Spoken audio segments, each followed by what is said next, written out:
नमस्कार दोस्तों, crescent education classes में आप सभी का स्वागत है। उम्मीद करते हैं आप सभी लोग स्वस्थ हैं। आज हम दोस्तों आपके लिए एक और मॉडल पेपर लेकर आए हैं, मॉडल पेपर पार्ट 3। इससे पहले दोस्तों हमने आपको 2 मॉडल पेपर प्रोवाइड करवाए हैं। ये मॉडल पेपर आपको उत्तराखंड प्रवक्ता स्क्रीनिंग और डीएलएड एग्जाम में दोस्तों मदद करने वाले हैं। टीचिंग एप्टीट्यूड पर आधारित दोस्तों हम आपको एमसीक्यू करवा रहे हैं with solution. I hope that कि आपको ये सीरीज़ अच्छी लग रही होगी। अगर सीरीज़ अच्छी लग रही है तो उसको ज़्यादा से ज़्यादा सपोर्ट करें और अपने दोस्तों के बीच में शेयर करें। चलिए दोस्तों, बिना किसी देरी के आज की क्लास को शुरू करेंगे। आज का पहला क्वेश्चन है दोस्तों, गांधी जी की बुनियादी शिक्षा योजना दूसरे किस नाम से विख्यात हुई? वर्धा शिक्षा योजना, प्रारंभिक शिक्षा योजना, साबरमती शिक्षा योजना या फिर उपरोक्त सभी।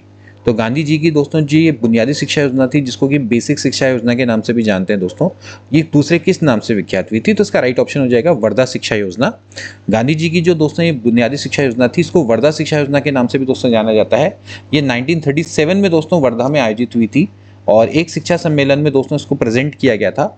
और इसका उद्देश्य ये था कि दोस्तों जो ग्रामीण विकास है वो करना है और साथ ही साथ स्वावलंबन भी था इसमें दोस्तों, क्योंकि इसमें काफ़ी सारे जो हस्तकला है इन सब की भी शिक्षा दी जाती थी, जिससे कि बच्चे पढ़ाई करने के संग संग कुछ एक ऐसे हस्तकला को सीख लें या कोई एक ऐसी वोकेशनल कोर्सेज दोस्तों चलाए जाते हैं जिससे कि वो स्वावलंबी बन सके, यानी कि पढ़ाई करते करते कुछ कमाई भी हो जाए। अगला देखेंगे, कक्षा शिक्षण में विद्यार्थी तब तक ध्यान केंद्रित नहीं करेंगे जब तक उनमें जिज्ञासा पैदा नहीं की जाएगी, उनमें कड़ा अनुशासन नहीं होगा, उनसे प्रश्न नहीं पूछे जाएंगे, श्यामपट्ट का प्रयोग नहीं किया जाएगा। तो कक्षा शिक्षण में विद्यार्थी कब तक ध्यान नहीं केंद्रित करेंगे? इसका राइट ऑप्शन है जब तक उनमें जिज्ञासा पैदा नहीं की जाएगी। तो विद्यार्थी तब तक ज्ञान केंद्रित नहीं करेंगे जब तक कि उनमें विषय के प्रति दोस्तों आप जिज्ञासा, क्यूरियोसिटी उनको बढ़ाते नहीं है। ठीक है, कोई भी विषय है उसके प्रति क्यूरियोसिटी ले आना बहुत ज़्यादा जरूरी है और क्यूरियोसिटी ही उनको सक्रिय रूप से सीखने के लिए दोस्तों प्रेरित करती है और शिक्षा प्रक्रिया में उनकी भागीदारी को बढ़ाती है, जिससे वे अधिक ध्यानपूर्वक सुनते और समझते हैं। अगला देखेंगे क्वेश्चन नंबर 3, एक सफल अध्यापक का सर्वाधिक महत्वपूर्ण कार्य होता है परीक्षा उत्तीर्ण करने में बालकों की सहायता करना, अच्छा खिलाड़ी बनने हेतु बालकों की सहायता करना, बालकों में चिंतन योग्यताओं का विकास करना, बालकों में पुस्तकों के प्रति प्रेम पैदा करना। एक सफल अध्यापक का सर्वाधिक महत्वपूर्ण कार्य क्या होता है? इसका ऑप्शन है सी करेक्ट, बालकों में चिंतन योग्यताओं का विकास करना। एक सफल अध्यापक है उसका महत्वपूर्ण कार्य यही दोस्तों कि जो वो बच्चों में चिंतन योग्यताओं को डेवलप करे, ना केवल उनको ज्ञान अर्जित करने में मदद करे बल्कि उन्हें आत्मनिर्भर और आत्म आलोचनात्मक विचारक भी बनाए। ठीक है, और दीर्घकालिक विकास और उनकी समग्र शिक्षा के लिए दोस्तों ये अति आवश्यक है। ठीक है, तो चिंतन योग्यताओं के विकास से उनका ज्ञान अर्जन में भी मदद मिलती है, उससे उनको आत्मनिर्भरता भी उनके अंतर्गत आती है, आलोचनात्मक यानी कि क्रिटिकल थिंकिंग भी उनके अंदर बढ़ती है, जिससे कि उनका डेवलपमेंट होता है और उनकी समग्र शिक्षा के लिए ये अति आवश्यक है। अगला देखेंगे, आपकी कक्षा में कुछ छात्र बहुत तीव्र बुद्धि के हैं, कक्षा में पढ़ाई जाने वाली सामग्री में उन्हें कोई चुनौती जैसी बात नहीं मिलती, ऐसे छात्रों के संबंध में आप क्या करना चाहेंगे? आपने देखा होगा ज़्यादातर बच्चे कुछ ऐसे होते हैं, बहुत तीव्र बुद्धि के होते हैं, कक्षा में जो भी आप उसको पढ़ाते हैं तो बहुत आसानी से आंसर दे देते हैं, तो फिर आप उससे संबंध में उनकी क्या करना चाहेंगे? उनसे कह देंगे कि वे अपनी इच्छा के अनुसार कक्षा में आए ना आए? प्रधानाध्यापक से कहेंगे कि उन छात्रों को अगली कक्षा में पढ़ाया जाए? उन छात्रों को विशेष कार्य देंगे जो सामान्य कक्षा के छात्रों को दिए जाने वाले कार्य से मुश्किल हो? उनसे कह देंगे कि वे अपना अधिकांश समय पुस्तकालय में ही व्यतीत करें। तो ऑप्शन नंबर सी करेक्ट हो जाएगा दोस्तों। जो तीव्र बुद्धि वाले छात्र होते हैं उनको चुनौती का पूर्ण कार्य देना बहुत इंपॉर्टेंट हो जाता है, जिससे कि उनकी क्षमताओं का पूरी तरह से उपयोग हो सके। यह न केवल उनके ज्ञान को बढ़ाता है बल्कि उनको उत्साहित भी रखता है, प्रेरित भी रखता है। ठीक, तो इस तरह से कार्य से दोस्तों उनकी जो नई सोच है वो डेवलपमेंट होती है, उनमें क्रिएटिविटी का डेवलपमेंट होता है। अगला देखेंगे, कक्षा में किसी छात्र द्वारा दिए गए गलत उत्तर को सुनकर अन्य छात्र हंस पड़ते हैं, ऐसी अवस्था में क्या करना है? हंसने वाले छात्रों को रोकना चाहिए, उन्हें बताना चाहिए कि कभी कभी सभी से गलती होती है, इस घटना की अनदेखी करके पढ़ाई जारी रखनी चाहिए। हंसने वाले छात्रों को चेतावनी देनी चाहिए और आइंदा ऐसी हरकत करेंगे तो पिटेंगे। हंसने वाले छात्रों को कक्षा से बाहर निकाल देना चाहिए। तो what should be the right option? Option number A is correct. इस स्थिति में आप क्या करेंगे? छात्रों को रोककर उन्हें समझाएं कि गलती करना एक स्वाभाविक है और ये भी दोस्तों आपकी सीखने की प्रक्रिया का हिस्सा है। इससे कक्षा में हमेशा दोस्तों पॉजिटिव एनवायरनमेंट बना रहेगा और छात्र एक दूसरे का समर्थन करने के लिए प्रेरित रहेंगे। अगला देखिए, कक्षा में पढ़ाई के समय दो छात्र आपस में बातें करते हैं, आपके ख्याल में इस कार्य से उन दोनों की हानि होती है, सारी कक्षा की हानि होती है, अध्यापक का ध्यान बंटता है, या फिर उपरोक्त सभी? तो राइट ऑप्शन हो जाएगा ऑप्शन नंबर डी। अगर कक्षा में दो छात्र आपस में बातें कर रही है तो इससे उन दोनों को तो हानि होगी, क्योंकि वे कई सारी चीजें सीखने से चूक जाते हैं, या बेसिकली उनका ध्यान कहीं और होता है तो वे सीख नहीं पाते हैं। इसके अलावा कक्षा का भी ध्यान भंग होता है, अन्य छात्रों का ध्यान भी उनकी ओर को आकर्षित होता है या प्रभावित होता है, और पूरे समूह की पढ़ाई पर नकारात्मक प्रभाव पड़ता है, साथ साथ अध्यापक का भी ध्यान बढ़ता है। अगला देखेंगे, प्रारंभिक कक्षा की सबसे बड़ी समस्या क्या है? प्रारंभिक शिक्षा पूर्ण किए बिना बालकों द्वारा विद्यालय छोड़ जाना, अध्यापकों का प्रशिक्षित ना होना, पर्याप्त दृश्य श्रव्य सामग्री का अभाव, या फिर बालकों का शिक्षा ग्रहण करने के योग्य ना होना। प्राइमरी शिक्षा की सबसे बड़ी समस्या क्या है? उसका राइट ऑप्शन हो जाएगा दोस्तों ऑप्शन नंबर ए, प्रारंभिक शिक्षा पूर्ण किए बिना बालकों द्वारा विद्यालय छोड़ जाना। ये दोस्तों इस समय पे प्रारंभिक शिक्षा की सबसे बड़ी समस्या है, जिसको दोस्तों अपव्यय और अवरोधन की समस्या भी बोला जाता है। अब ये प्रश्न दोस्तों आपके प्रवक्ता में आए हुए हैं दोस्तों, अपव्यय और अवरोधन। तो अपव्यय और अवरोधन में दोस्तों यही होता है कि एक छात्र है वो लगातार एक ही क्लास में अगर वो लगातार फेल हो जा रहा है, ठीक है, या फिर अगर कोई छात्र है वो अपनी पूरी शिक्षा पूर्ण किए बिना, यानी कि प्राथमिक शिक्षा पूर्ण किए बिना ही अपने विद्यालय को छोड़ देता है, तो इसको अपव्यय और अवरोधन की समस्या दोस्तों बोला जाता है। तो प्राथमिक शिक्षा की सबसे बड़ी समस्या की कई बच्चे विद्यालय में नामांकन के बावजूद शिक्षा को पूरा नहीं कर पाते हैं। यह समस्या बच्चों के विकास, भविष्य के अवसरों और समाज में उनकी भागीदारी को प्रभावित करते हैं, इसलिए इसको हल करना अति आवश्यक है। अगला देखेंगे, बालकों के माता पिता से व्यक्तिगत संपर्क शिक्षण के लिए आवश्यक है। माता पिता से मित्रता करने के लिए, यहाँ पर शिक्षक होगा, ठीक है, बालकों की समस्याओं को हल करने के लिए, उनका आर्थिक स्तर जानने के लिए, विद्यालय के कार्यों में सहयोग लेने के लिए। तो बालकों के माता पिता से जो पर्सनल कांटेक्ट है वो शिक्षक के लिए क्यों आवश्यक है? ये इसलिए आवश्यक है कि बालकों की समस्याओं को आप हल कर सकें। तो व्यक्तिगत संपर्क इसलिए आवश्यक है ताकि शिक्षकों को बच्चों की समस्याओं और उनका जो पारिवारिक वातावरण है उसके बारे में जानकारी मिल सके, और इससे शिक्षकों को बच्चों की क्या नीड है उसको समझने उसको वो समझ पाएंगे और उसको बेहतर तरीके से सपोर्ट कर पाएंगे, ठीक है। तो इसलिए दोस्तों आपको माता पिता से पर्सनल कांटेक्ट, व्यक्तिगत संपर्क बनाने चाहिए। अगला देखेंगे, विद्यार्थियों को प्रदान किया गया शिक्षण प्रभावी हो सकता है यदि अध्यापक को विषय का गहरा ज्ञान हो, बालकों की विषय में रुचि हो, एक ही विषय वस्तु को कई बार दोहराया जाए, या फिर बालकों के मानसिक स्तर के अनुरूप शिक्षा दी जाए। तो शिक्षण कब प्रभावी होगा दोस्तों? जब आप बालकों के मानसिक स्तर के अनुरूप उनको शिक्षा देंगे, ठीक है। तो शिक्षण तभी प्रभावी होता है जब बच्चों को उनके मानसिक विकास और समझ के स्तर के अनुरूप तैयार किया जाए, या बेसिकली उनको उन्हीं के स्तर के अनुरूप शिक्षा दी जाए, ठीक। इससे विद्यार्थी बेहतर तरीके से सीखते हैं और ज्ञान को अपने अनुभव से जोड़ पाते हैं, जिससे कि उनका ओवरऑल डेवलपमेंट होता है। क्योंकि इंडिविजुअल डिफरेंसेस है वो उसका भी आपने ध्यान रखना है, जो बच्चों की रुचि है, उनकी मानसिक योग्यता है, उनका भी ध्यान रखना है शिक्षण देते वक्त। अगला देखेंगे, अगर आपकी कक्षा के छात्र किसी विषय में रुचि नहीं ले रहे तो आप क्या करेंगे?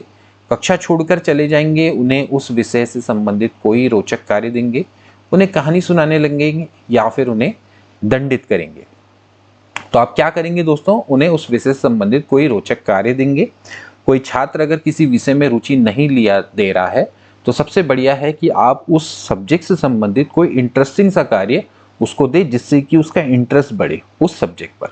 और ये करता क्या है कि छात्र को सक्रिय रूप से उसमें जोड़ देता है, उसकी क्यूरियोसिटी को जगाता है और विषय के प्रति उसमें पॉजिटिव एटीट्यूड डेवलप होता है। अगला देखेंगे, एक अच्छा शिक्षक जीवन पर्यंत विद्यार्थी बना रहता है। इस कथन का क्या अभिप्राय है? अध्यापक का मस्तिष्क कभी परिपक्व नहीं होता है, अध्यापन के साथ वह अध्ययन भी जारी रखता है, विद्यार्थी की भांति वह सादा जीवन ही बिताता है, वह सदा ही विद्यार्थियों के बीच घिरा रहता है। एक अच्छा शिक्षक जीवन पर्यंत विद्यार्थी बना रहता है, इस कथन का क्या अभिप्राय है? तो इसका कथन का ये अभिप्राय है कि अध्यापन के साथ वह अध्ययन भी जारी रखता है।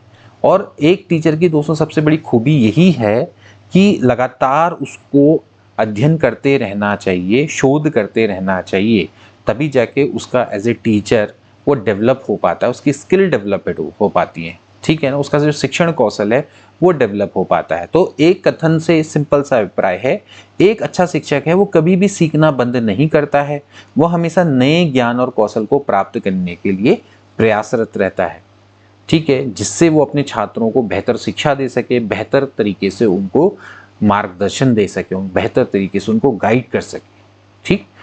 तो बी ऑप्शन इसका राइट हो जाएगा। अगला देखेंगे, छात्रों के साथ व्यवहार करते समय उचित है उपयुक्त दूरी और गरिमा बनाते हुए उनकी भावनाओं का सम्मान करना, लोकप्रिय बने रहने की चेष्टा करना, अनुशासन में कभी ढील न बरतना, या फिर उन्हें बराबर मानकर उनका आदर करना।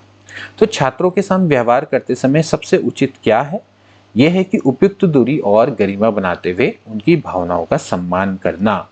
तो छात्रों के संग जब आप व्यवहार करते हैं तो आप उनकी भावनाओं का भी सम्मान करें और उनसे भी उपयुक्त दूरी बनाए रखना आवश्यक है, जिससे स्वस्थ और सकारात्मक वातावरण बनाने में मदद मिलती है और जो छात्र हैं वो भी सुरक्षित और सम्मानित महसूस करते हैं।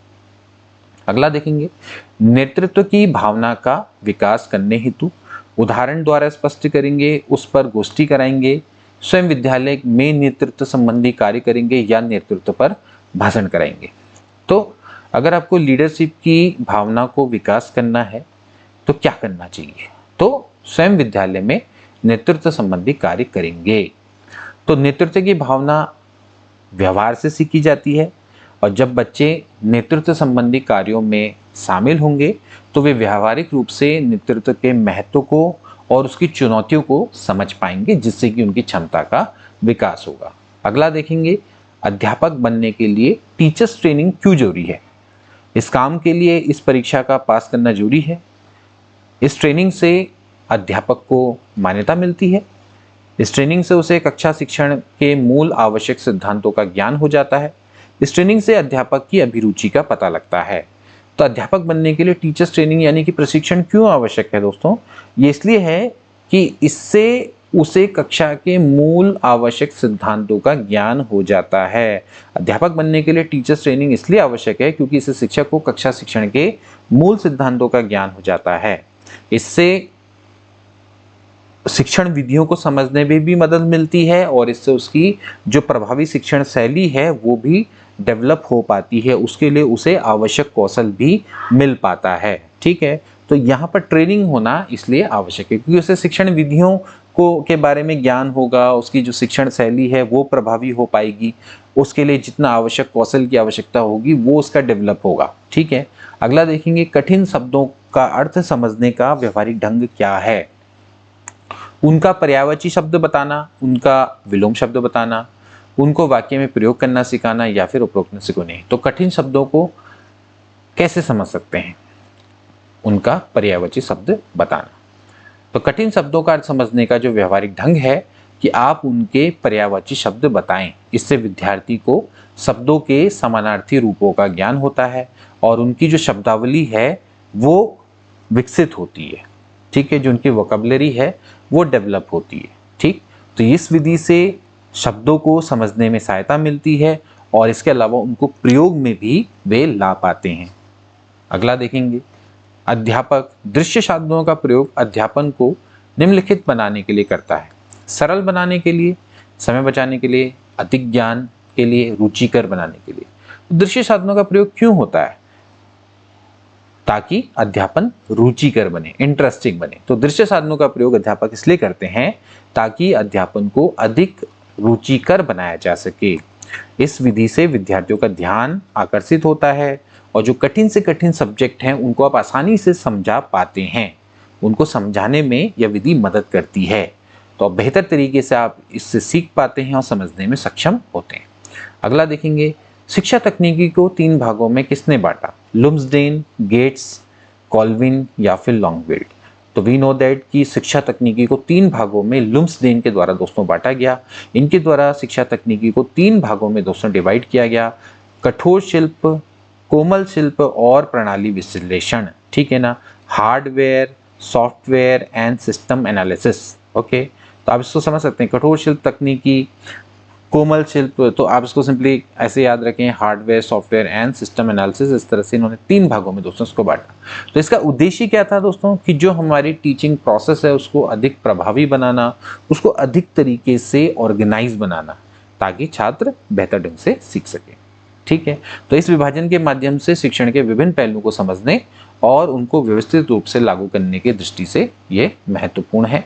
तो शिक्षक तकनीकी को 3 भागों में बांटा गया लुब्जेन के द्वारा। अगला देखेंगे, विश्वविद्यालय अनुदान आयोग का गठन किस रिपोर्ट के आधार पर किया गया। बहुत इंपॉर्टेंट है दोस्तों, सार्जन रिपोर्ट, यशपाल रिपोर्ट, न्यायमूर्ति वर्मा रिपोर्ट या फिर लिंगदे रिपोर्ट। तो इसका राइट ऑप्शन हो जाएगा option number A, sergeant report. Surgeon report, इसके द्वारा ही दोस्तों विश्वविद्यालय अनुदान आयोग का गठन किया गया था। हालांकि उस समय पर इसका नाम था विश्वविद्यालय अनुदान समिति। विश्वविद्यालय अनुदान आयोग दोस्तों ये कब बना, ये बना था 1953 में, और 56 में दोस्तों इसका बेसिकली संवैधानिक ये निकाय बन गया। तो विश्वविद्यालय अनुदान आयोग प्रॉपर तरीके से 1956 आप कह सकते हैं। तो विश्वविद्यालय अनुदान आयोग का गठन जो था वो सार्जन रिपोर्ट के आधार पर किया गया था। यह रिपोर्ट 1944 में भारत में शिक्षा सुधारों के लिए दोस्तों प्रस्तुत करी गई थी, और 1945 में दोस्तों ये बना था विश्वविद्यालय अनुदान समिति। बाद में फिर राधाकृष्ण आयोग आया, उनके द्वारा यही सजेस्ट किया गया कि जो विश्वविद्यालय अनुदान समिति है उसको विश्वविद्यालय अनुदान आयोग बना देना चाहिए। तो उसी के क्रम में 1953 को इसका गठन हुआ, और 1956 में ये आप एक संवैधानिक निकाय बन गया। तो इसका उद्देश्य क्या है, उच्च शिक्षा में सुधार करना, विश्वविद्यालयों को वित्तीय सहायता प्रदान करना, और एक तरह से ये आपका रेगुलेटरी बॉडी है, एक नियामक निकाय है। ठीक है, तो आप इसको इस समझ से समझ सकते हैं। अगला देखेंगे, माध्यमिक शिक्षा आयोग 1952 को और अन्य किस नाम से जाना जाता है। कोठारी आयोग, न्यायमूर्ति वर्मा आयोग, मुदालियर आयोग या फिर यशपाल शर्मा आयोग। माध्यमिक शिक्षा आयोग दोस्तों जो कि मुदालियर आयोग से दोस्तों नाम से जाना जाता है। ठीक है, लक्ष्मण स्वामी मुदालियर जो कि मद्रास के उस समय पर कुलपति थे मद्रास विश्वविद्यालय के, उनकी अध्यक्षता में दोस्तों माध्यमिक शिक्षा से संबंधित जितनी भी समस्याएं हैं उनका अध्ययन और माध्यमिक शिक्षा से संबंधित सुझावों के लिए एक आयोग का दोस्तों गठन किया गया था, जिसको कि माध्यमिक शिक्षा आयोग दोस्तों जाना जाता है। 1952 में दोस्तों इसका गठन किया गया। तो माध्यमिक शिक्षा आयोग, इसको मुदालियर आयोग के नाम से भी जाना जाता है। तो इसका उद्देश्य क्या था, भारत में जो माध्यमिक शिक्षा प्रणाली है उसमें सुधार करना था, और इस आयोग की सिफारिशों ने माध्यमिक शिक्षा के ढांचे को आधुनिक बनाने और उसे राष्ट्रीय विकास के उद्देश्यों से जोड़ने में महत्वपूर्ण भूमिका निभाई है। आप इससे पहले हमने दोस्तों जो लेक्चर स्क्रीनिंग की सीरीज चलाई है उसमें भी दोस्तों हमने माध्यमिक शिक्षा आयोग के बारे में डिटेल में दोस्तों क्लासेस ली हैं, आप उनको देख सकते हैं, काफ़ी सारी चीज़ आपको जानने को मिलेगी। इसके बाद देखेंगे, टोली शिक्षण निम्नलिखित में से किस परिस्थिति को कहा जाता है। टोली शिक्षण, टीम टीचिंग, जब 2 या 2 से अधिक टीचर किसी एक छात्र को पढ़ाते हैं, जब 2 या अधिक शिक्षक किसी छात्रों के एक समूह को पढ़ाते हैं, 2 या अधिक शिक्षक एक प्रकरण पर परिचर्चा करते हैं, 2 या अधिक शिक्षक एक कठिन समस्या को हल करते हैं। तो ऑप्शन है बी, टोली शिक्षण में क्या होता है कि छात्रों का एक समूह होता है, वहां पर 2 या 2 से ज्यादा टीचर्स उनको पढ़ा रहे होते हैं। तो टोली शिक्षण, टीम टीचिंग एक आपकी एक शैक्षिक विधि है जिसमें 2 या अधिक शिक्षक एक साथ मिलकर छात्रों के एक समूह को पढ़ाते हैं। ओके, और इसका उद्देश्य क्या है, शिक्षण को प्रभावी बनाना और सहयोगात्मक वातावरण बनाना है वहाँ पर, जिसमें एक दूसरे का सहयोग करना है, जिससे छात्रों को विविध दृष्टिकोणों और विशेषज्ञताओं का लाभ मिल सके। अगला देखेंगे, निम्नलिखित में से कौन सा अधिगम का घटक नहीं है। अध्यापक, विद्यार्थी, विद्यालय या फिर विषय वस्तु अधिगम का कंपोनेंट नहीं है। ऑप्शन नंबर सी, विद्यालय नहीं है। तो लर्निंग यानी कि अधिगम के जो मुख्य घटक होते हैं वो दोस्तों कौन होते हैं, एक होता है अध्यापक, विद्यार्थी और विषय वस्तु। तो विद्यालय अधिगम की प्रक्रिया का स्थान मात्र है, आप इसको एजेंसी भी कह सकते हैं। तो विद्यालय अधिगम की प्रक्रिया का स्थान है, जबकि अधिगम की वास्तविक प्रक्रिया में कौन कौन आते हैं, शिक्षक, छात्र और विषय सामग्री, इन तीनों की महत्वपूर्ण भूमिका होती है। ओके, अगला देखेंगे, मूल्य संवर्धन में स्कूल की क्या भूमिका होती है। वैल्यू में ज्यादा, कम, महत्वपूर्ण या फिर अतिरिक्त। तो मूल्य संवर्धन में स्कूल की क्या भूमिका है, इसकी महत्वपूर्ण भूमिका है। तो स्कूल मूल्य संवर्धन में महत्वपूर्ण भूमिका निभाता है। यहाँ से आपको केवल नॉलेज ही नहीं मिलती, बल्कि आपको नैतिकता के बारे में पता लगता है, सामाजिक मूल्य हैं, अनुशासन है, चरित्र निर्माण है। इसमें भी दोस्तों आपका स्कूल योगदान देता है। और स्कूल का वातावरण, शिक्षक का मार्गदर्शन, सहपाठियों के संग बातचीत छात्रों में मूल्यों का विकास करने में हमेशा सहायता करती है। तो मूल्य संवर्धन में स्कूल की महत्वपूर्ण भूमिका होती है। अगला देखेंगे, बालक का निम्नलिखित में से कौन सा विकास विद्यालय और शिक्षक द्वारा सबसे कम प्रभावित होता है? शारीरिक विकास, मानसिक विकास, सामाजिक विकास या फिर संवेगात्मक विकास। तो कौन सा विकास विद्यालय और शिक्षक के द्वारा सबसे कम प्रभावित होता है? तो ऑप्शन नंबर ए करेक्ट है दोस्तों। जो शारीरिक विकास होता है वो सबसे कम विद्यालय और शिक्षक के द्वारा प्रभावित होता है। तो बालक का शारीरिक विकास विद्यालय और शिक्षक के द्वारा सबसे कम प्रभावित होता है। क्यों? क्योंकि जो शारीरिक विकास है वो किस पर आधारित है दोस्तों? अनुवांशिकी, इसके अलावा पोषण, न्यूट्रिशन और बाहरी गतिविधियों पर दोस्तों ज़्यादा निर्भर करता है। जबकि विद्यालय और जो शिक्षक है वो छात्रों के मानसिक, सामाजिक और संवेगात्मक विकास पर ज़्यादा प्रभाव डालते हैं, क्योंकि मानसिक विकास में ज्ञान और सोचने की क्षमता है, सामाजिक और संवेगात्मक विकास में सामाजिक कौशल और भावनाओं को समझने का क्षमता डेवलप होती है। तो आप समझ सकते हैं दोस्तों कि यहाँ पर जो शारीरिक विकास है वो अनुवांशिकता पे, हेरिडिटी पर, आपके पोषण पे और जितनी आप एक्सटर्नल एक्टिविटी करते हैं दोस्तों उस पे ज़्यादा आपका वो फर्क पड़ती है। ठीक है, तो वो आपका शारीरिक विकास है सबसे ज़्यादा। ऐसा नहीं है कि बिल्कुल इफेक्ट नहीं डालता, लेकिन डालता है, लेकिन सबसे ज़्यादा या सबसे कम प्रभावित जो होता है वो शारीरिक विकास होता है। बाकी मानसिक है, सामाजिक विकास है, संवेगात्मक विकास, ये ज़्यादा प्रभावित होते हैं विद्यालय और शिक्षक के द्वारा। अगला देखेंगे, ड्रेकाली विधि कौन से विद्यार्थियों के प्रयोग में लाई जाती है? मानसिक विकार, मंदबुद्धि विद्यार्थी, औसत विद्यार्थी, सृजनशील विद्यार्थी या फिर प्रतिभाशील विद्यार्थी। ऑप्शन नंबर ए करेक्ट है दोस्तों। जो ड्रेकाली विधि है वो मानसिक विकार और मंदबुद्धि विद्यार्थी है उनके लिए विकसित की गई है। ठीक है, तो ये विशेष रूप से मानसिक विकार या फिर मंदबुद्धि वाले विद्यार्थियों के लिए विकसित की गई है। इसका मुख्य उद्देश्य क्या है कि छात्रों की सीखने की क्षमता को बढ़ाना है और उनकी विशेष आवश्यकताओं के अनुसार उनको शिक्षा देना है। और इस विधि के माध्यम से शिक्षक इन विद्यार्थियों के लिए उपयुक्त सामग्री और तकनीकों का उपयोग करते हैं, जिससे उन्हें बेहतर समझ, कौशल और आत्मविश्वास उनका विकसित करने में मदद मिलती है। क्योंकि इनके लिए स्पेशल दोस्तों यहाँ पर सामग्री, शिक्षण सामग्री और टेक्नोलॉजी का प्रयोग किया जाता है। क्योंकि जो मानसिक विकार वाले जो अभ्यर्थी हैं या मंदबुद्धि अभ्यर्थी हैं, तो इनमें सबसे ज़्यादा जो सेल्फ कॉन्फिडेंस है उनकी कमी रहती है, आत्मविश्वास की इनमें बहुत ज़्यादा कमी रहती है। ठीक है ना, तो इससे इनका जो कॉन्फिडेंस है दोस्तों बहुत ज़्यादा विकसित हो जाता है, इनको चीज़ों को समझने में आसानी रहती है। क्योंकि वैसे ही मंदबुद्धि विद्यार्थी हैं, मानसिक विकार से ग्रस्त हैं, तो इसके लिए स्पेशल दोस्तों यहाँ पर सामग्री की आवश्यकता होती है। तो इसको ड्रेकाली विधि दोस्तों बोला जाता है। ठीक है, तो यहाँ पर आप ए ऑप्शन इसका राइट हो जाएगा। अगला देखेंगे, निम्नलिखित में से कौन सा शिक्षण अधिगम का स्तर नहीं है? अवबोध स्तर, परावर्ती स्तर, स्मृति स्तर या फिर दूरवर्ती स्तर। तो कौन सा शिक्षण अधिगम का स्तर नहीं है? शिक्षण अधिगम के दोस्तों आपके 3 स्तर होते हैं, इसमें से दूरवर्ती स्तर ये नहीं आएगा। ठीक है, स्मृति स्तर, इसके अलावा बोध स्तर और परावर्ती स्तर। ठीक है, मेमोरी लेवल। ठीक है, यहाँ से जैसे आप देखेंगे तो मेमोरी लेवल सबसे लो लेवल का होता है दोस्तों, इसमें रटने पर ज़्यादा ध्यान दिया जाता है। ठीक है, इसमें सबसे ज़्यादा आपका क्या होता है, सबसे ज़्यादा रटने पर दोस्तों ध्यान दिया जाता है। ठीक है ना, अब ये अंडरस्टैंडिंग लेवल आता है। ठीक है, जिसमें आप बोध स्तर मतलब कि जिसमें आप अंडरस्टैंडिंग पर ज़्यादा ध्यान देते हैं। फिर आपका एक आता है दोस्तों रिफ्लेक्टिव लेवल। तो रिफ्लेक्टिव लेवल सबसे हाई लेवल का होता है। ठीक है, तो दूरवर्ती स्तर शिक्षण के अधिगम के मानक स्तरों पर सम्मिलित नहीं है। शिक्षण अधिगम के जो सामान्य स्तर में है उसमें आपका अवबोध स्तर, परावर्ती स्तर और स्मृति स्तर। तो बेसिकली आप देख सकते हैं अवबोध स्तर में एक मतलब क्या है कि आप कोई कॉन्सेप्ट जो पढ़ रहे हैं उसके प्रति आपकी समझ विकसित होना।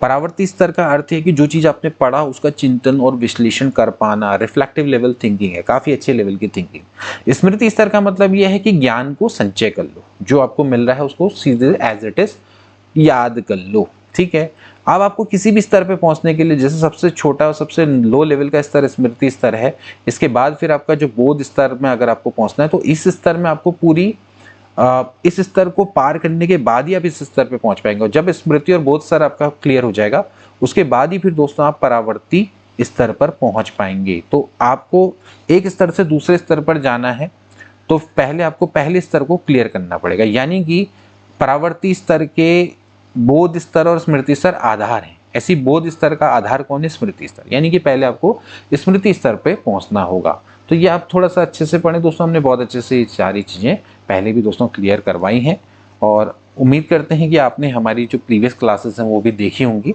और ये नई सीरीज़ भी दोस्तों आपको अच्छी लग रही होगी। तो आज के दोस्तों ये 25 क्वेश्चंस हो गए हैं और उम्मीद करते हैं कि दोस्तों ये आपको अच्छा लग रहा होगा। उत्तराखंड प्रवक्ता स्क्रीनिंग डीएलएड के लिए नई शुरुआत दोस्तों हमने करी है, क्योंकि आगे बढ़ना दोस्तों बहुत इंपॉर्टेंट है। कई बच्चे हैं जो कि आईटी एग्ज़ाम को लेकर बहुत ज़्यादा निरुत्साहित फील करते हैं, लेकिन ऐसा नहीं है।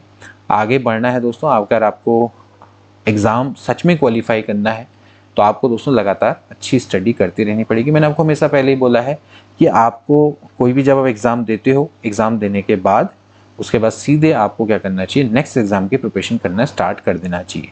कभी भी आपको रिजल्ट के बारे में ज़्यादा सोचना नहीं चाहिए। आप अच्छा करते रहेंगे तो आपका डेफिनेटली रिजल्ट आपके सकारात्मक ही आएगा, ठीक है ना।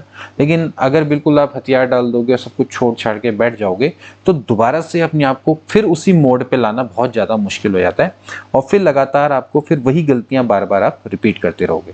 तो इसलिए दोस्तों आप अभी से अच्छी प्रिपरेशन करें। उत्तराखंड प्रवक्ता का मौका आएगा, आपके पास और भी कई सारे अन्य एग्जाम आएंगे जिसमें आपको दोबारा कई सारे मौके मिलेंगे, जिनका मान लेते हैं कि एलटी पेपर अच्छा नहीं गया और भी आपके पास केंद्रीय विद्यालय की पद आएंगे दोस्तों, DSSB के पद आएंगे, NVS के पद आएंगे। सभी जगह पे दोस्तों आपको मौका मिलेगा, लेकिन उन मौक़ों को आपने ग्रैब करना होगा, ठीक है। तो उसके लिए आपको अच्छी तैयारी करते रहनी पड़ेगी। हमारे संग कई ऐसे अभ्यर्थी जुड़े हुए हैं जिन्होंने किसी एग्ज़ाम की प्रिपरेशन करी थी, उनका कोई एग्ज़ाम दूसरा निकल गया, ठीक है, लेकिन उनको फ़ायदा मिला। जो आपने चीज़ पढ़ी होती है उसका फ़ायदा हमेशा मिलता है। इसके अलावा दोस्तों हमारी एप्लीकेशन भी लॉन्च हो चुकी है, क्रिसेंट एजुकेशन क्लासेस के नाम से। प्ले स्टोर पर दोस्तों अवेलेबल है, अदरवाइज़ उसका लिंक इस वीडियो के डिस्क्रिप्शन बॉक्स में भी अवेलेबल है, वहाँ पर भी आपको मिल जाएगा। और इसके अलावा हमारे टेलीग्राम चैनल को भी दोस्तों ज्वाइन कर लो, लगातार हमारी क्लासेस की अपडेट मिलती रहेगी, MCQ भी यहाँ पर आते रहेंगे। उसका लिंक अबाउट सेक्शन में दोस्तों दिया गया। तो आज के लिए दोस्तों इतना ही, मिलेंगे नेक्स्ट वीडियो में। तब तक के लिए take care and good bye.